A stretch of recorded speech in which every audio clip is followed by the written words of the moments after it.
Good morning and welcome to Life.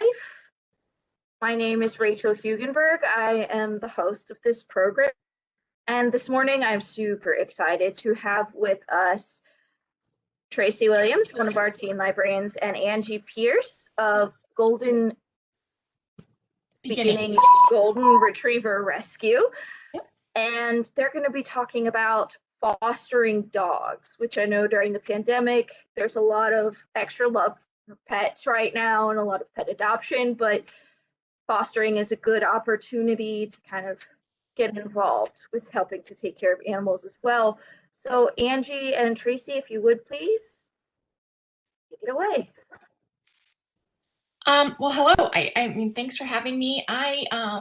I am on the board for Golden Beginnings. I just joined the board in January. Prior to this, I was the event coordinator, and I have been the event coordinator for about 5 years. And then prior to that, we adopted a dog and started fostering. So I'm Tracy, you've done the same thing. So we've kind of both, you kind of get involved by first adopting, and then you start fostering, and then, there's always needs. So that's my involvement, and that's how I got involved. But I don't know if you want to tell your story, Tracy, or Yeah, so I first adopted from Golden Beginnings. Like, I found out recently that it was like right after Golden Beginnings first became an actual thing. Like probably like close to 18 years ago or so. yeah, we've been here 20. It was 1999 is when the nonprofit organization was created. Yeah, so I think I figured out like 2000 was when I adopted my first dog. I had gotten a Labrador Retriever from a breeder, had me, and then my lab needed a friend, and so like I reached out to Golden Beginnings and got the most amazing golden puppy. She was puppy-ish. She was about 9 months old. And it just like they were best buddies, and Golden Beginnings did like an amazing job of hooking us up with the perfect dog for our family, which at the time was just me and my husband and our lab. And so like I've had other dogs since then because that was a long time ago, so both of those dogs have gone over Rainbow Bridge. But I've gotten involved in fostering with other rescue groups in the area, and then I managed to make my way back over to Golden Beginnings while still also a lot of us rescuers, we wind up dipping our toes into multiple rescue groups. So like True. I fostered a Golden Beginnings dog and failed, and so he's like under my feet right now. But I also foster with Cypress Lucky Mutt Rescue here in the area. That sort of thing. But I love Golden Beginnings and their mission and what they do for Goldens. And so that's kind of why we brought them on today. Well, thanks for having us. Yeah, it's kind of weird that that's how it usually starts. It usually starts with somebody wanting to adopt, and then you adopt, and then Golden Beginnings is it's such a family-oriented organization. It's just like you get sucked in because we have events and we try to keep everybody up to date on everything that's going on. We have social media now.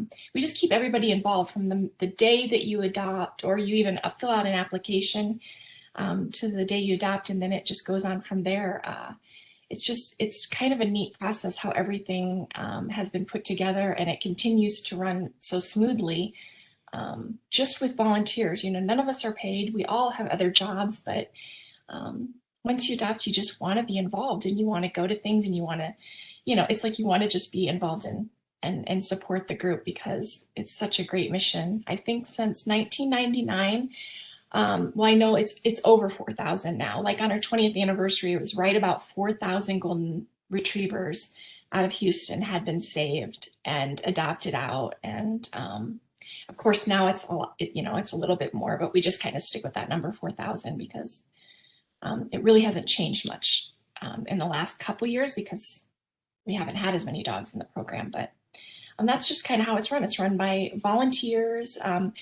We you start by filling out an application to adopt, and then you get an adoption coordinator, and they're volunteers. We have 4 wonderful ladies that go through the adoption application, call the references, call you, ask you if you have preferences, because a lot of people want a male or a female or a certain age dog. So all these things are taken into account.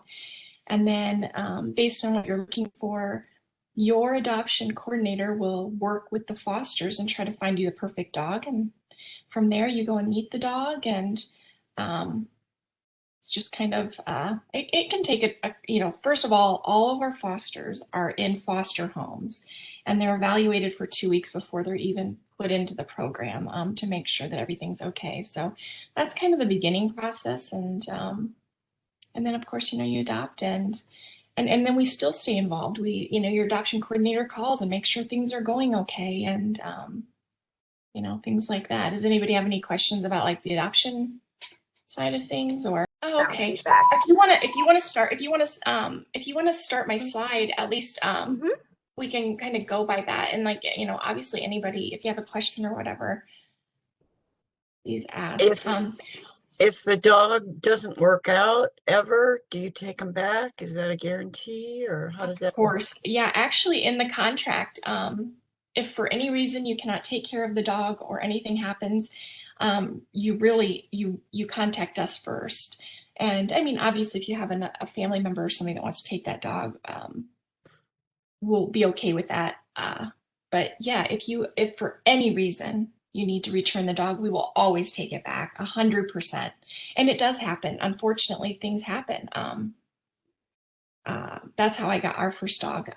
The couple that had adopted him, he had gotten cancer and he was going through a lot of treatment at the time, and she could not take care of the dog and her husband, and made the hard decision of surrendering him back to Golden Beginnings. And then we got him, we adopted him, and I knew who she was because I was given all this paperwork, and she had wanted us to know who they were, and I was Facebook friends with her and her husband, and sent updates, and we shared stories. So yes, of course, we'll always take the dog back. Yeah.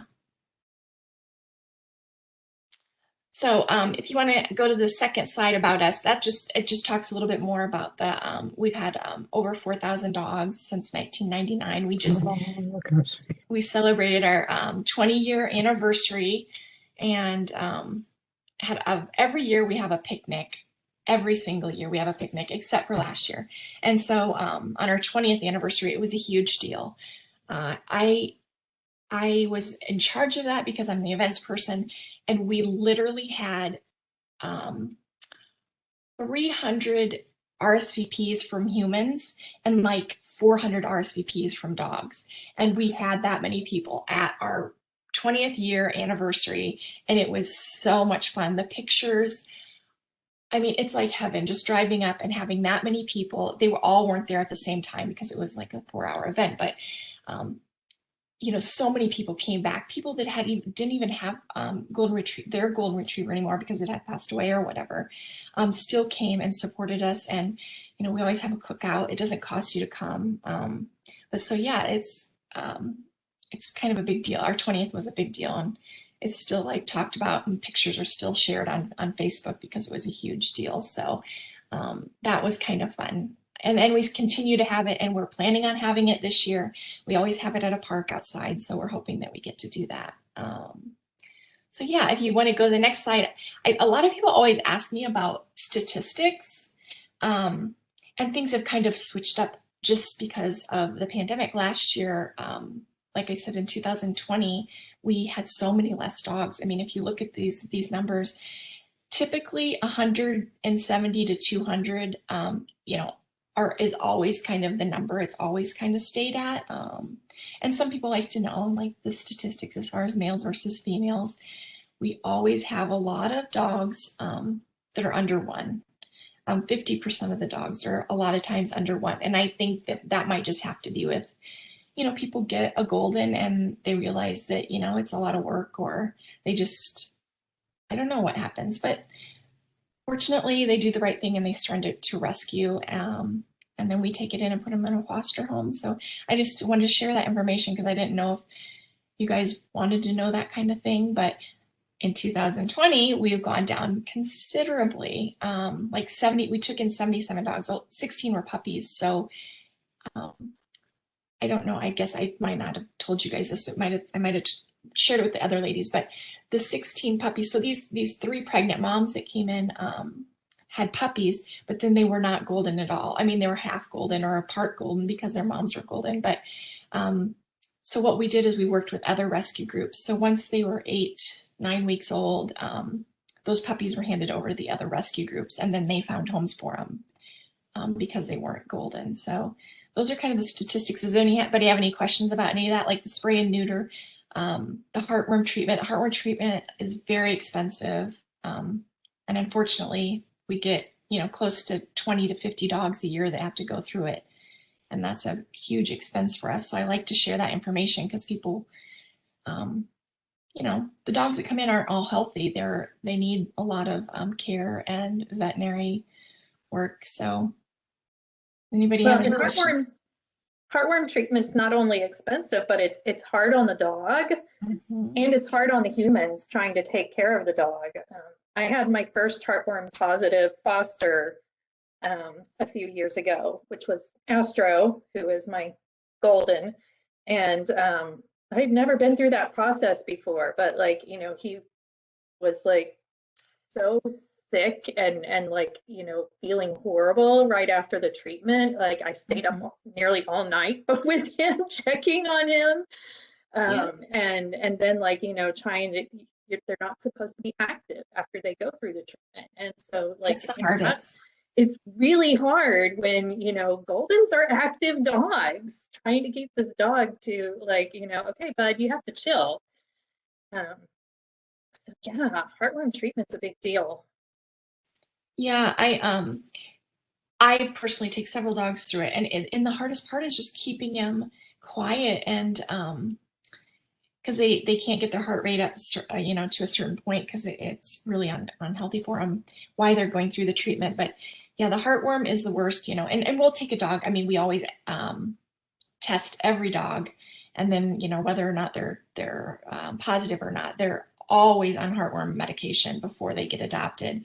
And that's another thing we also check with all the adoption applications. We call their vets and make sure that if you've had a prior animal, that you've had them on heartworm medication, because heartworm medication is fairly inexpensive. You can get it for like $5 or less a month, but heartworm treatment can be thousands of dollars.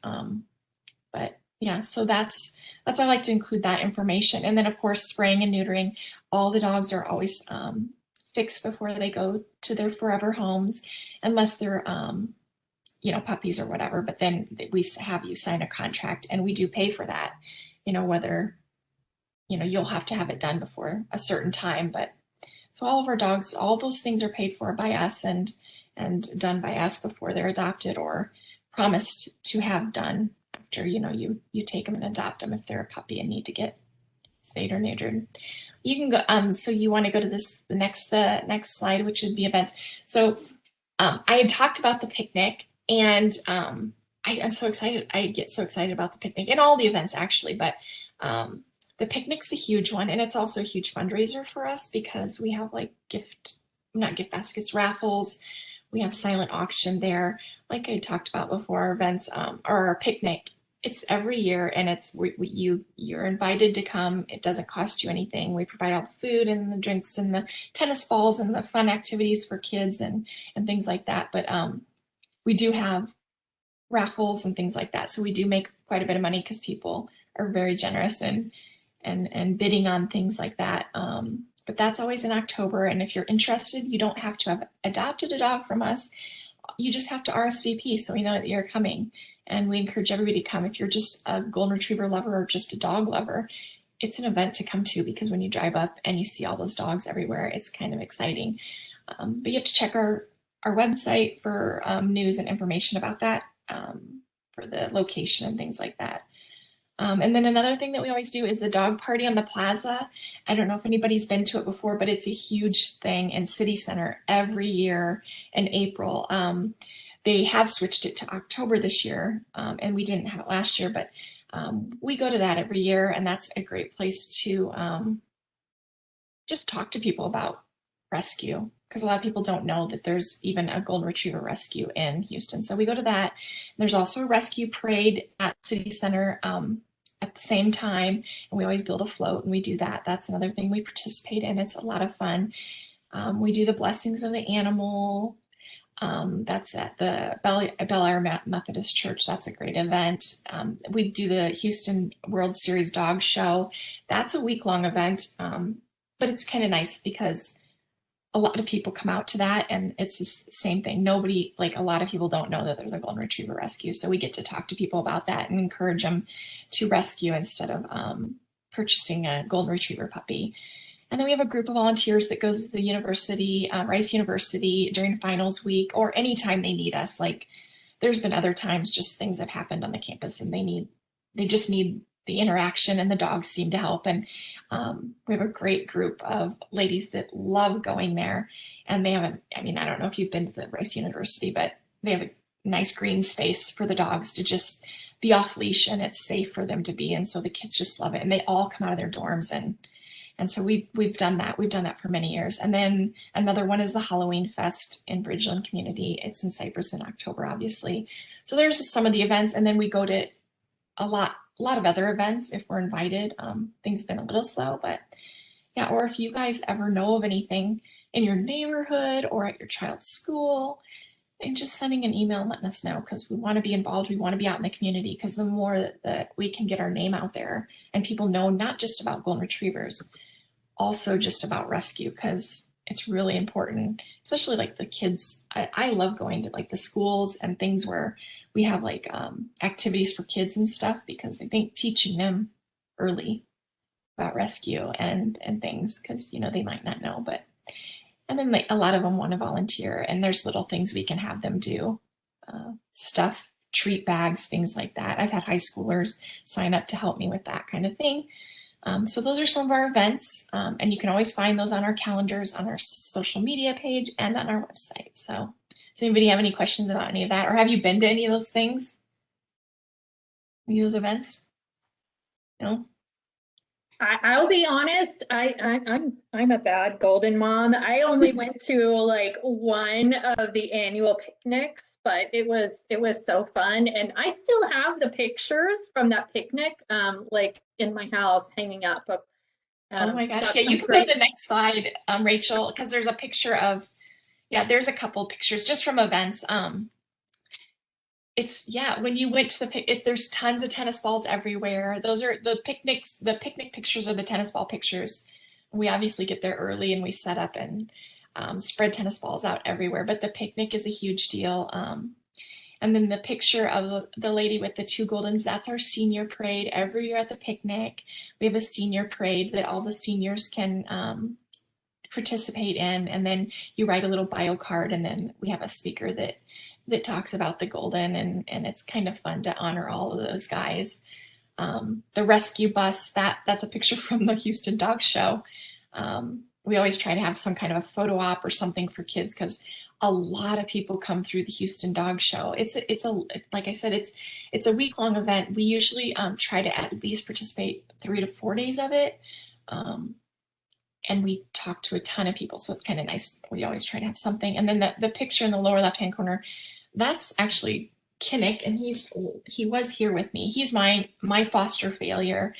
He has the collar on. I wanted to include that because, like, at the picnics and at the rescue parade, we always have a theme, and I make these costumes, and I have volunteers help me make costumes. But that was the year they were all flowers. So we had all the dogs had flower collars. We walked in the parade, and we had the theme was everything's coming up golden. So that's his little picture there. And then the picture in the bottom there is, I think, at the one of the blessing events that we always go to. They're so kind to set up a tent for us, or a canopy, so we don't have to stand in the sun, and we just get to talk to a ton of people, and your dog can come and get blessed. And a lot of rescues actually participate in that one. The Dachshund Rescue, the Schnauzer Rescue, the ladies from some of the therapy groups show up with their therapy dogs. So those are just some pictures I wanted to include. So does anybody have any questions or anything about any of that?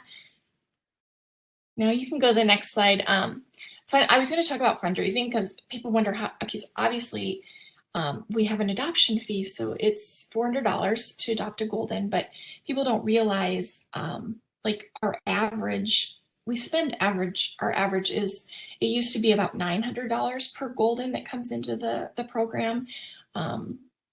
So we spend a lot more than the adoption fee by the time the dog gets adopted. You know, obviously some dogs come in and they just need updated vaccinations and things like that. And so they're not that, it doesn't cost that much, but on an average, most dogs need to be spayed, neutered, or have some sort of treatment. So we have to do a lot of fundraising, and luckily we have a great group of volunteers that help with that. But I just wanted to list some of the things. The Tree of Hope every year in December, we have a Tree of Hope on our website, and you can buy an ornament, and that goes towards you know, all the vet care and the supplies we need to keep the Goldens in the program. The Latte Challenge is just something you can sign up to do every month. You give up a latte for $5, and we do that through PayPal. You can do that on the website. We apply for every grant we can, and we get, you know, on an average, we do get some pretty big grants. In the last couple of years, we've gotten, well, 2 years ago, we got a grant from PetSmart for like $20,000, and that has gone a long way. So we are always looking for grants and things and opportunities like that. And then I talked about the picnic. People bid on the raffle baskets and the silent auction. And then we have a general donations. Of course, we get the adoptions fee. And then there's also Kroger. I don't know if anybody's signed up on Kroger.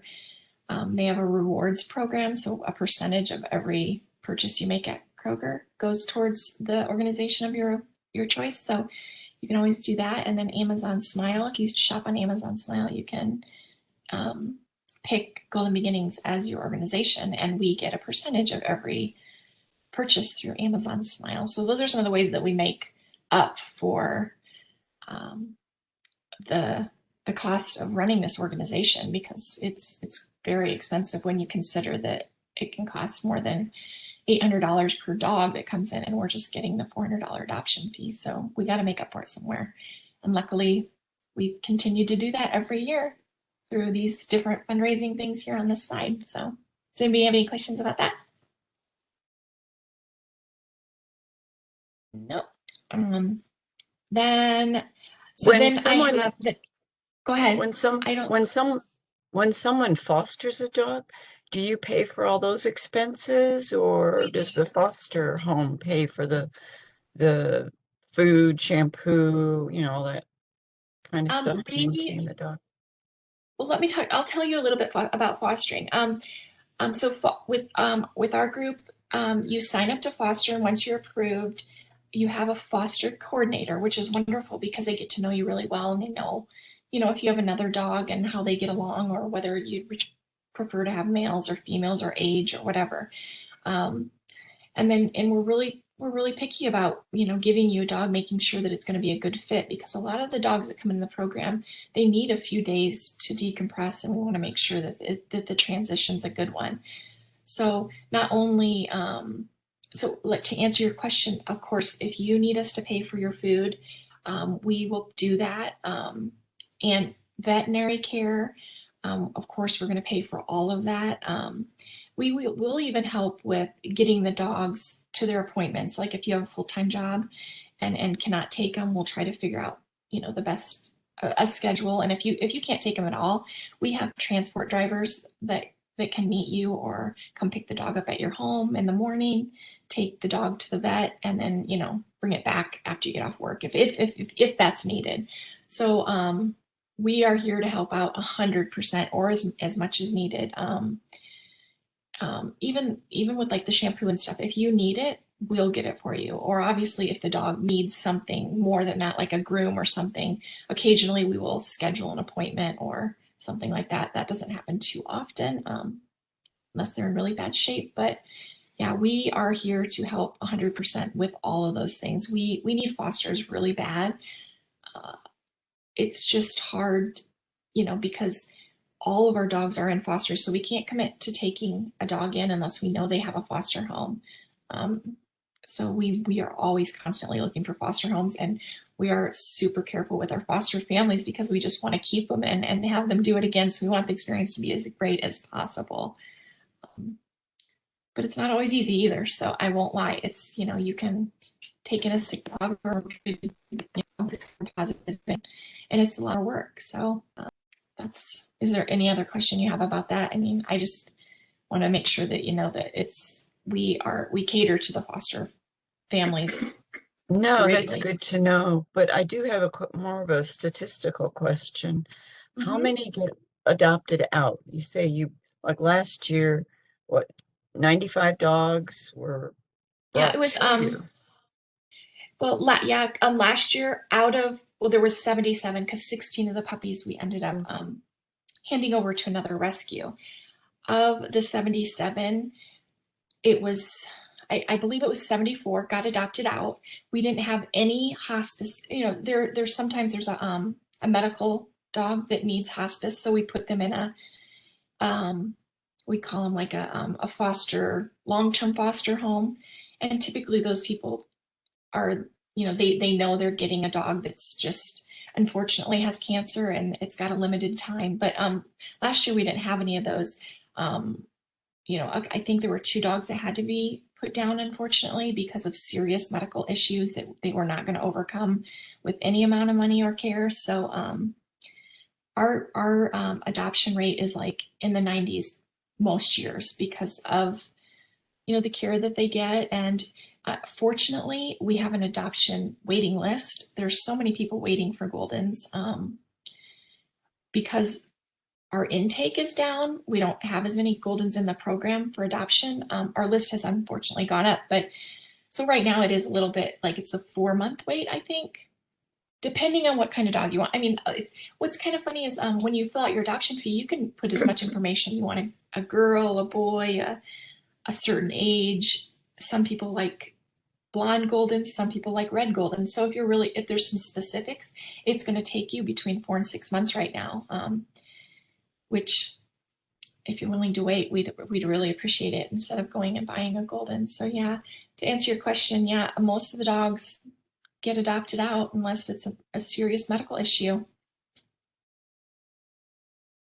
Well, that's great to hear. For more on the fostering process, Golden Beginnings they work with vets and stuff across the whole Houston area. So, like my most recent Golden, I picked him up from a vet in Kingwood because that's just where he happened to be getting treatment at that point.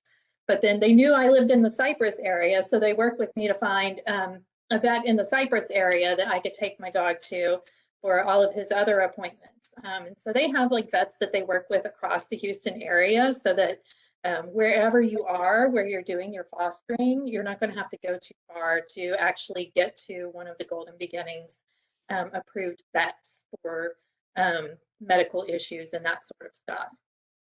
And they also have a really great Facebook group for, that we like all kind of, share our fostering challenges and that sort of thing. So it's super fun to have this group of people that we're helping each other out. Yeah, the foster coordinators are wonderful. The ladies that have been helping with foster coordinating have been doing it for several years, and they're wonderful because they get to know the volunteers and they know what kind of dogs are put in certain volunteers' home, the fosters' homes. They just know what's going to work. They know your own personal dogs, or they've gotten to know them, because they don't want to, there are oftentimes that there's a dog that needs to be in an only home or can't be around other males or whatever it may be. So yeah, they're wonderful and they're always available. If you have a question, medical question, feeding question, grooming question, that's your kind of go-to. And then the Facebook groups and the little chat me groups, you can share stories between foster families and things like that because it's a support system, really. Yeah. Not only fosters, we also need like transport drivers.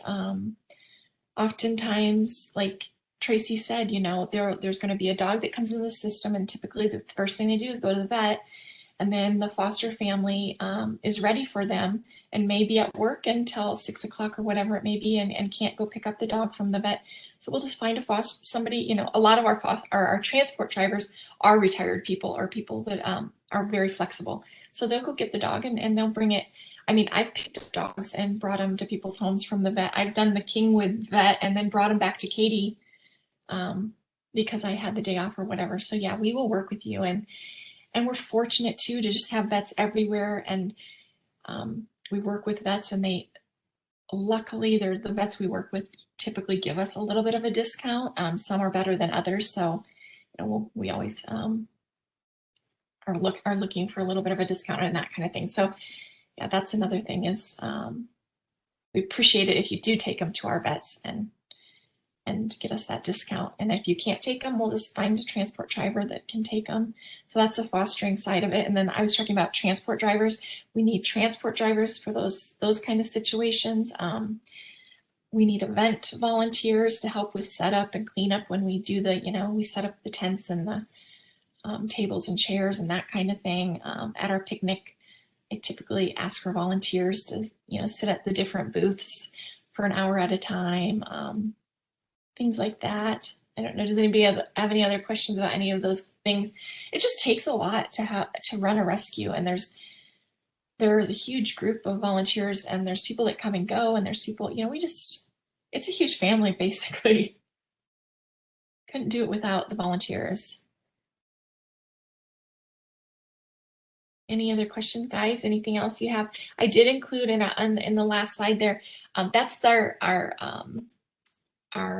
website, the front page of our website. And as you can see at the top, like if you have any other questions that I didn't go over, there's the get involved, the golden tales are stories about us if you want to, you know, more of a history.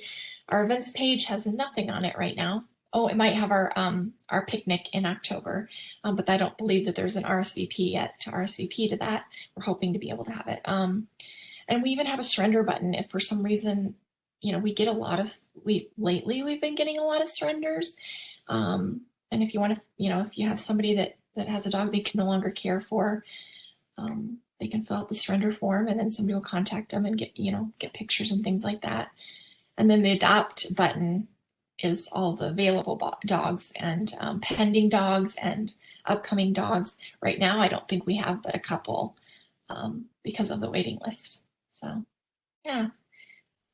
Anybody have any other questions or anything in general about, because Tracy and I also foster for several other groups, even though I'm on the board for Golden Beginnings, and we've adopted from Golden Beginnings, and I foster for Golden Beginnings. I've gotten involved in some other groups, and in Houston, it's such a huge problem that, I tell people all the time, I don't care if you help Golden Beginnings, just if you want a dog, go and adopt it, because there's a need for adopting dogs. So yeah, the other rescue group that I work with, Cypress Lucky Mutt, they recently purchased a transport van because they're having to transport so many of their dogs out of state, just because, you know, the Houston area just has a huge stray dog issue. And I was like looking more up information about just the stray dog issue in the South and everything.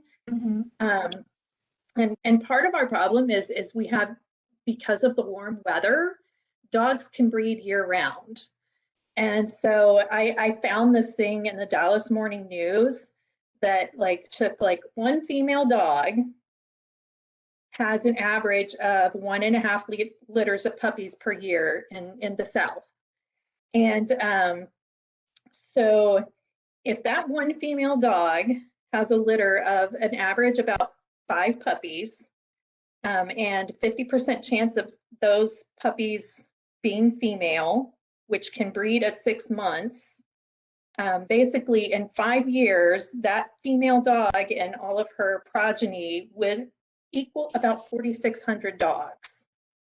So if that one dog is not spayed and none of her litter is spayed, they could produce 4,600 dogs in 5 years. and you know, and part of it's a cultural issue, like, you know, some people are just like opposed to spaying and neutering their dogs. You know, I don't want to do that to my dog. Why would I do that? That's just wrong. And then, you know, part of it is just, you know, people don't some people don't consider dogs as like a pet, but more like, you know, that's that thing that I throw food at every once in a while, and it roams wild and does its own thing. So like, you know, in the Houston area, we just have, and it's a lot of metropolitan areas in the South where we have this issue of stray dogs and cats, just basically stray animals that it's hard to control, especially without a lot of regulation and a lot of education about the issue and that sort of thing. So there's tons of rescue groups in the Houston area. So, you know, obviously Angie and I have a love for Goldens because they are amazing animals. They are super sweet and friendly and smart, and oh my gosh, and they're so soft when you pet them and everything. I love like running my fingers through their fur. But you know, there's other breed specific rescue groups in the Houston area, and then there's, you know, some that focus on puppies and some that focus on older dogs and some that just take whatever. And so, you know, kind of the key is just like, you know, if you want a new dog, you want a new pet, you know, do your research and look around at the different rescue groups that are available. And if you're like, I must have a certain breed of dog, then, you know, find one of those groups. Because I can guarantee you, even if you are like, you know, I want a golden doodle, you know, if you have patience, somebody with a golden doodle who, you know, paid a breeder to get it is going to go, oh my gosh, I am not a golden doodle owner. These dogs are super energetic and need a lot of care, and I don't have the time for this. And they're going to surrender it to a rescue. And so you just kind of have to, you know, wait so that you can get one of these great rescue dogs. And the awesome thing about rescue is that like most of these rescue groups, like they use volunteers who foster these animals in their homes. So, you know what you're getting. When I foster a dog, I, you know, get a really good idea of what their personality is, what their likes and dislikes are. You know, hey, are they going to be good with kids? Are they going to be good with older people? You know, are they good with other dogs? That sort of thing. And so you really know what you're getting versus, you know, if you, honestly, if you adopt a puppy from a breeder, you don't really know exactly what that puppy's personality is going to be. So I love rescue, obviously. Yeah, I do too. This is a little off topic, but what about service dogs? Do you have any experience with training them? We have a Cavalier, and I think he would be really good just visiting hospitals and with children. I don't have any personal experience with it, but I have there's a lot of people in Golden Beginnings that are involved in therapy, and they visit not only schools, but they visit nursing homes and the hospitals and that kind of thing. I think there's a process. Do you know anything about it, Tracy? There's a long process to go through evaluation. There are a couple of different groups that do evaluations for therapy dogs. I think the main thing is that your dog has to earn their canine good behavior, whatever certificate. So they get evaluated for, you know, how they react in different situations and how well they do with obedience commands and that sort of thing. But there's a lot of different groups that will help you with that process. And then when you get involved with one of those therapy groups, they'll help you evaluate your dog. And then they'll also be your group that you'll like, you know, go with to get invited to go to nursing homes or schools or what have you. And if you'd like, I guess Rachel, you usually send out a follow-up Yes. email, so I can dig up some information on that, and when Rachel Oh, sends up her great. follow-up email, I can send you some of that info. Oh, We And do if have, anybody has any questions afterwards for me, I mean, my email's on the last slide, and maybe Rachel can read it. You can yes, contact me anytime. I mean, yes, I will be sending out the slides with the great. email at the end, but we do actually have a few comments and questions in the chat, and I'd like to get to those. Mariana Wood has said Goldens make good therapy dogs for elder care, etc., reading groups, etc. Regina has asked, I apologize if you already mentioned this, but do you provide training for adopters and fosters prior to letting the person adopt or foster the dog?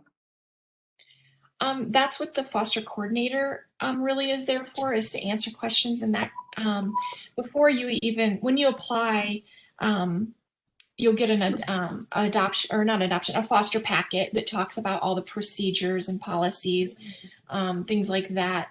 But we're here 100% of the time to help. I mean, you could call at any time of the night, day, anytime, call your foster coordinator with a question, whether it would be a health question, a behavioral question, and we're going to help you and walk you through it. And we typically look for fosters that have some sort of dog experience. And there's certain requirements. I mean, things, that we're going to require, obviously that they're indoor dogs, things like that you're going to keep them indoor. Just some things that are probably pretty obvious, but yeah, we'll train you, we'll help you. If somebody delivers the dog and you have a personal dog, my personal thing is I always bring them outside and we greet on leashes, and we greet in the middle, let them sniff a few minutes, we pull apart. There's certain things that we do that we know that will work. And we'll definitely pass all of that on to you. And then obviously if your foster dog needs more than what you can give them, which would be training or behavioral issues, we have a wonderful trainer, and we send those hard to train dogs to her, and she keeps them for 2 weeks. It's not cheap, but when they're done, they're the perfect dogs. They know all the commands, and they're well behaved because they know the commands. So that's the last resort. We try to not do that, but there are dogs that are difficult, and they go to Kelly Lannon, and she does a great job with them. So if you were interested in beginning to foster animals, and it's something that, maybe you haven't done before, it's new to you, what might you want to do to prepare for that? Well, there is a little bit of information on our website that you can read through. If you've never had a dog before, wow, a golden would be a good one to start with, but you're just gonna have to be honest with filling out your application, and then your foster coordinator will probably lead you in the right direction as far as, obviously there's YouTube videos, there's so much on the internet right now that you do from home. But another way to start would just be to go to a couple events, go to a couple rescue events, meet and greets, things like that. I guess get more experience with dogs, because I don't know, but if you've never had any experience, it's probably going to be a little overwhelming. So a little crazy. We have a question for Mariana, which is, how long is the average length of fosterhood? Yeah, typically it's 2 weeks, Tracy. I typically would only have a golden maybe 3 weeks. If they're going through heartworm, it can be 4 months, but you're going to know that prior. We'd never ask you to foster a heartworm positive dog unless you're willing to do that. And I will say some heartworm positive dogs get adopted while you're fostering them, and then if the new family wants to take them through the rest of the treatment, we kind of evaluate that and see if they're equipped to do that. But Goldens get adopted very quickly. They are required to be in the home for at least 2 weeks so that we can really get to know them and their personality. But most of mine have been adopted on that 3rd week. Unless I've foster failed, which does happen. Kennick's laying down here, and he was a foster. We only had him 3 days, and my husband's like, we're keeping him. He had been through so much, and yeah, he felt really bad. My husband felt really bad. He had been given up like 3 times. So we did end up keeping him, but we won't go into that. That's a long story. So yeah, 3 weeks, I would say. What do you, Tracy? I mean, have you had a dog longer than that? Not through Golden Beginnings, no. But you know, with other rescue groups, I have had some dogs. I had this one poor dog he was a lab mix, and he was the sweetest dog, and I had him for months, and he went to like at least 3 different meet and greets before he found the right family that loved him and everything. And we were like at that point, like after the third one, we're like, okay, if the next one does not go through, we're just keeping him because he is so awesome. But you know, it kind of depends upon the dog and the group that you're working with and what else they have available, you know, because I think at the time when I had that one dog, his name was Bogey because my dad found him on a golf course. When I had him, the rescue group I was working with at the time, Pup Squad, they had a whole lot of puppies. And so it was just like everybody's attracted to the puppies. And so, you know, we have this adult dog and all these cute puppies. And so it was hard for him just because, you know, everybody was drawn to the puppies. So, you know, depending upon the rescue group that you work with, you may wind up having a dog for, you know, more than a few weeks. And I'll be honest though, after like as a foster, the first couple of weeks are the hardest anyway, because, you know, that's when the dog is adjusting to you and you're adjusting to the dog and everybody's getting into a routine and your own pets are getting used to the new dog and everything. And then after those first couple of weeks, it's just like, I just have another dog in the family. It's like, Yeah. whatever. So, you know, when you wind up having a long-term foster, unless it's just like a really crazy dog or one with lots of issues, it's for me, it's never been a big deal. Yeah. That's another thing too, while you're fostering, and let's say you have a heartworm dog and you have it for a few months or whatever, if you have something planned and you're going away for the weekend, we just put that dog in another foster home for the weekend and you make arrangements between the two of you. It's never really a problem. I've never had a problem with that. That's not an issue. So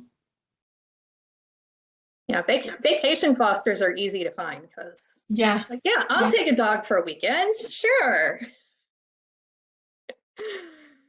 Any other questions or anything? Is there any more chat questions? I don't see them. Are there specific advantages to fostering an animal? Things that you guys particularly enjoyed? Oh, I've enjoyed every single foster. I've fostered over 100 dogs, like since like about in the last 8 years. I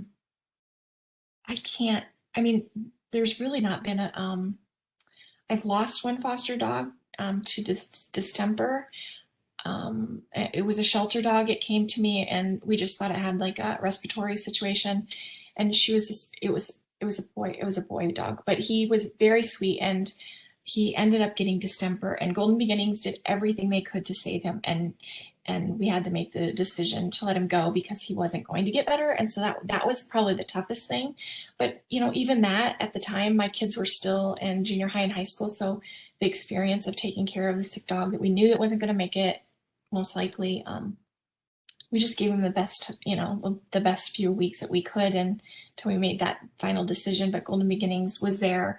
I mean, I had people come over to the house to visit and, you know, help me through it. And I still look back at it and I'm like, I would do it again, you know. Puppies are fun. Obviously, they're a lot of work. And that's another thing. Puppies you'll have for a little bit longer because, you know, they have to have so many shots. But I also rescue with a bunch of other rescue groups, but one in particular, Rescue Pet Movement. Those are always fun because you know you're only going to have them for 2 weeks. So, but yeah, I think one of the joys of fostering is like, you know, then you get that sometimes you'll get that relationship with the adopter where, you know, you have an ongoing relationship. And, you know, I'm Facebook friends with a dog that I fostered, I don't know, probably 8 to 10 years ago. And, you know, we're still friends. She just adopted a new buddy for Dexter because their previous dog that Dexter was a buddy for passed away and everything. And so, you know, I'm like all excited for her that she, you know, got a buddy for him. And, you know, occasionally he was having some medical issues. And so she was texting me and we were kind of being sad together, all worried about him and everything. And then another dog that I fostered just this past summer, the foster parent, you know, she occasionally sends me little updates, and this was a puppy, so it's like really interesting to see how this puppy has grown, you know, because it was like, what is this puppy? Because a lot of times with puppies, especially, you know, they're mixed breeds, you have no idea what this dog is going to be. And so like we're like, okay, it looks like maybe it's some sort of lab mix. And then the ears start growing and becoming, and we're like, okay, no, I think this is a Doberman mix. And so like, you know, as the dog's getting older, I'm like, okay, yeah, I think we were right. I think it's now a Doberman mix. And just a sweet, cute dog that, you know, and I see pictures of her with her family and they're just all snuggling this puppy and she's just spoiled rotten. And I'm like, I'm so happy for this dog, you know? That's like a success. Like you feel like, you know, you did it, even though it was a lot of work in the first couple of weeks, or it was so worth it. It's always so worth it. Yeah. And like people are like, you know, I don't understand how you can, like, you know, you fall in love with this dog, how you can give it up. But that's how I can give it up, is I know that I'm, you know, getting it to a good family that's going to love that puppy and giving it that chance. Yep. Yeah, I totally agree.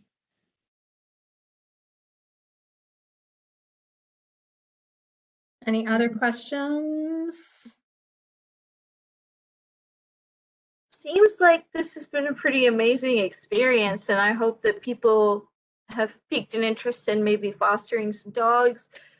And I know that there's a lot of different organizations here in Houston that you can donate to, that you can attend their events, that you can help by fostering or by adopting a pet. So if you are interested, do please reach out to Tracy and Angie and to me, because I'll put you in contact with folks. And it's been wonderful to talk about fostering animals and get a better sense of how the process and the organization works. Because I know we have a lot of conversation about, you know, what goes into this, and it's good to have the inside scoop. So thank you guys very much, Angie Pierce and Tracy Williams. You've been really great, and you've given us a lot of information about fostering animals, and it seems to really be a true labor of love. Thanks for having me. Thanks for raising the awareness. Both of my cats are rescues, so, you know, I want that awesome experience for all of the animals. And my dog nephew is also a shelter baby. And so is my parents' dog. He was a rescue. So my favorite dogs in life are all rescues. So I want to make sure that other people get to have that experience too.